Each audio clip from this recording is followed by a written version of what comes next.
Hello students, आज के इस वीडियो में हम लोग pair of linear equations in two variables यानी दो चर वाले रैखिक समीकरण युग्म को प्रतिस्थापन विधि यानी सब्स्टिट्यूशन मेथड द्वारा हल करना सीखेंगे। पिछले वीडियो में आप लोगों ने ग्राफीय विधि से इसे हल करना सीख लिया था, तो चलिए प्रतिस्थापन विधि द्वारा दो चर वाले रैखिक समीकरण युग्म को हम लोग हल करना सीखते हैं। सबसे पहले हम समझते हैं प्रतिस्थापन का अर्थ क्या होता है। प्रतिस्थापन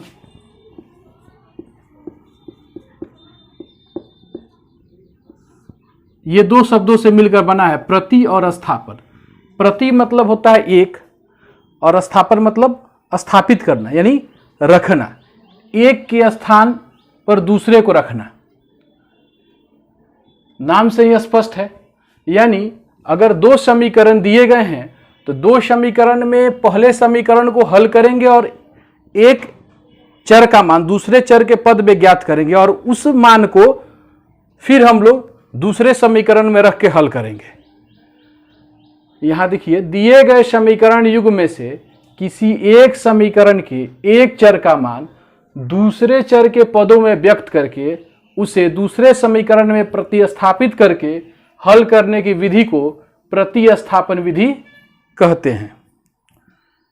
तो ये तो समझ में आ गया प्रतिस्थापन विधि किसे कहते हैं, लेकिन हम लोग इस विधि से एक प्रश्न को हल करते हैं। यहां दिया गया है निम्नलिखित समीकरण युग्म को प्रतिस्थापन विधि द्वारा हल करें। यह एक समीकरण दिया गया है, इसको हम लोग हल करते हैं। 2x minus Y plus 3 is equal to 0। इसको हम लोग इक्वेशन नंबर 1 मान लेते हैं और दूसरा इक्वेशन है 3x minus 7y plus 10 is equal to 0। इसको हम दूसरा इक्वेशन मान लेते हैं। समीकरण 1 से, ये आपका समीकरण 1 है। इस समीकरण 1 से हम लिख सकते हैं कि 2x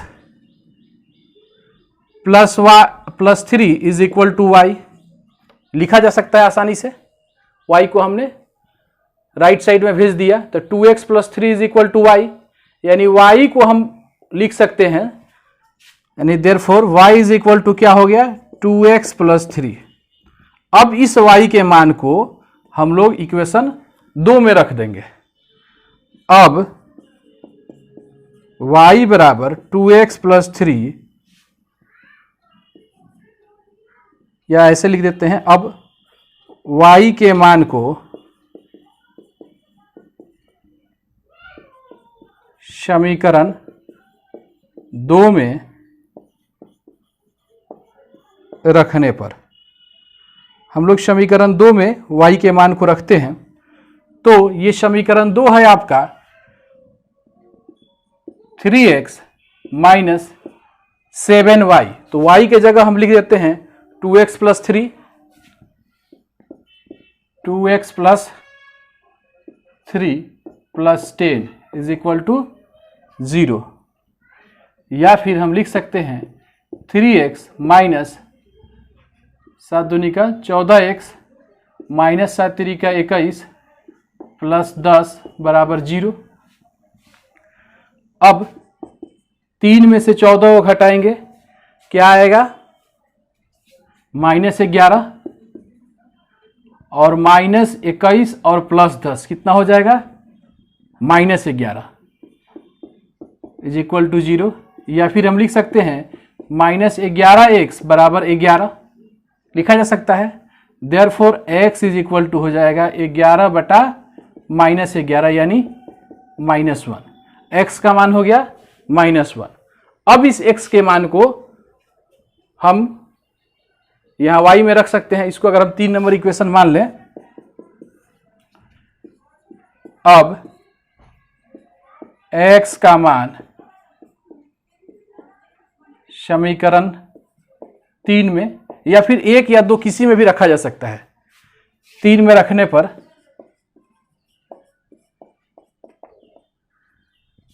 तो 3 में रखेंगे तो y इज इक्वल टू हो जाएगा 2 इंटू -1 2 इंटू -1 प्लस 3, 2 में -1 से गुणा करेंगे तो -2 प्लस 3, तो -2 प्लस 3 कितना हो जाएगा? +1। तो अतः x बराबर हो गया -1 और y बराबर हो गया 1। ये हम लोग का आंसर हो गया। तो इस प्रकार से प्रतिस्थापन विधि द्वारा दो चर वाले रैखिक समीकरण युग्म को हल करते हैं। अब हम लोग एक और प्रश्न को प्रतिस्थापन विधि द्वारा हल करके समझते हैं।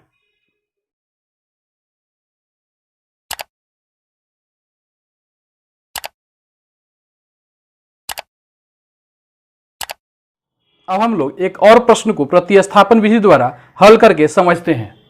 प्रश्न है x - y बराबर 3, यानी पहला समीकरण, और दूसरा समीकरण है x/3 + y/2 बराबर 6। ये दो समीकरण, ये जो समीकरण युग्म है, इसे हल करके हमें x और y का मान ज्ञात करना है प्रतिस्थापन विधि द्वारा।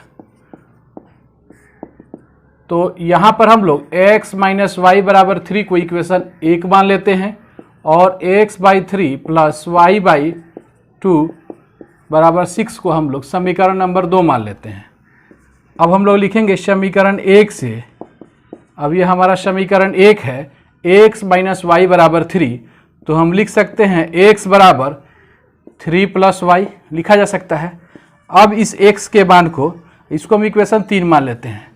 अब x के मान को समीकरण 2 में रखने पर, अब हम समीकरण 2 में x के मान को रख देते हैं। ये समीकरण 2 है आपका x/3 + y/2 बराबर 6। x के जगह हम रख देंगे 3 + y/3 प्लस y/2 बराबर 6। अब 3 और 2 का हम एलसीएम ले लेंगे, तो 3 और 2 का एलसीएम लेंगे तो क्या आएगा? 6। तो 3 दूनी का 6, तो ये हो जाएगा 2 × 3 + y, 2 × 3 + y हो जाएगा, और प्लस 2 3 6, तो 3y + 3y = 6।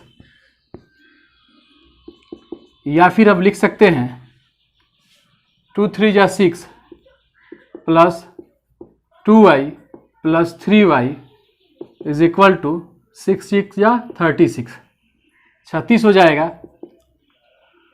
अब हम लोग 3 2 5y बराबर 36 - 6, यानी 5y बराबर हो गया 30।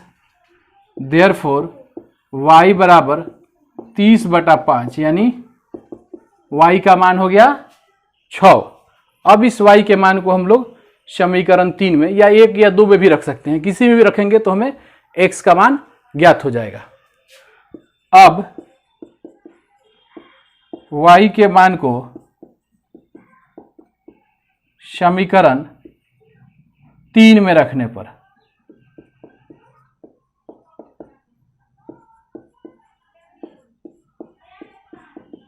अब 3 में हम समीकरण y के मान को रख रहे हैं, तो समीकरण 3 है ax बराबर 3 + y, तो 3 + y के जगह 6 हो जाएगा, तो 6 और 3 9 हो जाएगा। तो अतः x बराबर कितना हो गया? x बराबर हो गया 9 तथा y बराबर हो गया 6। x बराबर 9 और y बराबर 6। तो इस तरह ये जो दोनों मान होंगे, इन दोनों ही समीकरणों को, यानी x और y का जो मान आया, इन दोनों समीकरण को संतुष्ट करेंगे। हम लोग देख भी सकते हैं, अगर x के जगह 9 रखते हैं और y के जगह 6 रखते हैं, तो 9 में से 6 घटाएंगे 3 आ जाएगा। x के जगह 9 रखते हैं और 3 से भाग करते हैं तो 3 आएगा, और प्लस y के जगह अगर हम 6 रख कर उसको 2 से भाग करते हैं तो 3 आएगा, और 3 में 3 जोड़ेंगे तो 6 हो जाएगा। यानी जो x और y का जो वैल्यू आया, यह दोनों ही समीकरणों को संतुष्ट करेगा। तो मैं आशा करता हूं कि आप लोग प्रतिस्थापन विधि द्वारा हल करना सीख गए होंगे। अब अगले वीडियो में हम लोग लुप्तीकरण विधि द्वारा दो चर वाले रैखिक समीकरण युग्म को हल करना सीखेंगे। जितने भी टफ क्वेश्चन होंगे, जब ये सभी विधियां समाप्त हो जाएगी तो मैं उसे बताऊंगा। धन्यवाद।